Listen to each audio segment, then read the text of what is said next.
So, Ito po ating napakagandang Africa Coconut Air. Crib and playpen na po siya, foldable. Ayan, this imported mold demo put out po from Japan. Complete po ito with bag and manual. Ayan. Okay? So this already washed na rin and ready to use. Okay? Ayan. So kung hindi po kayo satisfied sa wash po namin, rewash nyo lang po ulit siya. Ayan. why? So ito po yung setup niya for crib. Ayan. And then pwede rin po siyang drop side. Ibig sabihin po yun, pwede nyo po siyang itabi sa inyong kama. So click nyo lang po itong dalawang button dito.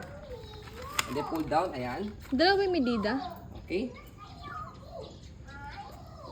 Wait lang po. So ayan. So pakita natin yung details po niya one by one. Unahin muna natin yung pinaka bed po niya. Ayan. Ayan. Okay. Ayan. So this part is water mics only. Ayan. Pwede nyo po yung punasan ng wipes. Okay. Para pag nabasa. And then kapag natuyo yan, mawala po yung water mics na yan. Okay. Wala po itong faded. Wala po siyang discoloration. Ayan. Kung yung nakikita nyo mga water mics. Okay. Ayan.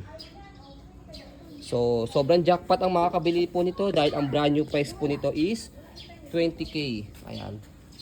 Okay. So, this is not pre-lab. Okay. Ayan. Okay na, B. Pakita mo siya. Pakita mo yung details niya.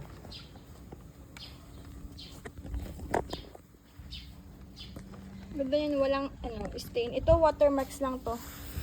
Hindi lang siya pantay pagkakatoy or nabanglawan. Pero hindi dugyot. Yung frame, nakita nyo ba? Ang ganda ng frame.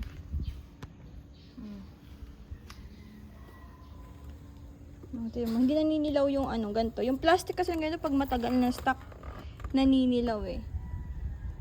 Since marami na po kami nakukuhang ganyang items. So, tingnan nyo naman to, ang lambot. Saka, bihira lang kami magkaroon ng gento. Yan. Bira magandang kondisyon. Yes. Kaya, pakita mo yung bed. Ito na. Kaya kapag nagkaroon kami ng stocks kagad na ganito, automatic talaga nakukuha agad. Kasi sa sobrang mura niya from the brand new price. Yan. Lalo na kung yung naghahanap po sa amin is talagang kailangan ng ganitong crib. May gulong yan. Yan. At playpen na rin. May gulong din yan. O kaya yung sticker oh. So ito na po yung latest version po ni Africa Coconut. Air na siya. Okay. Okay pa yung sticker lang to. Tape pala. Dikitan.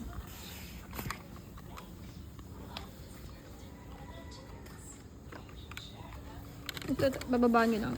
Saka okay yung mga velcro niya. Kompleto rin yung mga board ha. Kasi yung board minsan nagkukulang. Di kami kumukuha ng kulang. Ito yung velcro. Okay pa yung velcro. Nakita nyo yung velcro. So pag gagawin niyo po siyang playpen, ayan. Tanggalin nyo. So itong clip niya rito sa ibabaw for crib and is bababa niyo lang po siya. Ayan.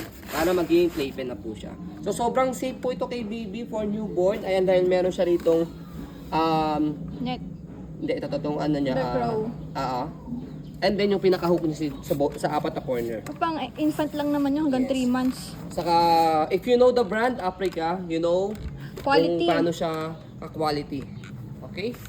So, ayan. So, sa pag-fold at sa pag-open, hindi na naman po namin kailangang i-video po ito dahil meron na naman po siya sa manual. Okay? Pinakita lang namin yung Foldable niya. yan. So, yan po ang ating napakagandang Africa Coconut Air. As you can see, very details po kami sa po pag-video kasi amin siya policy no refund no exchange. What you see is what you get. So, yun po maraming salamat. Have a nice day and God bless po.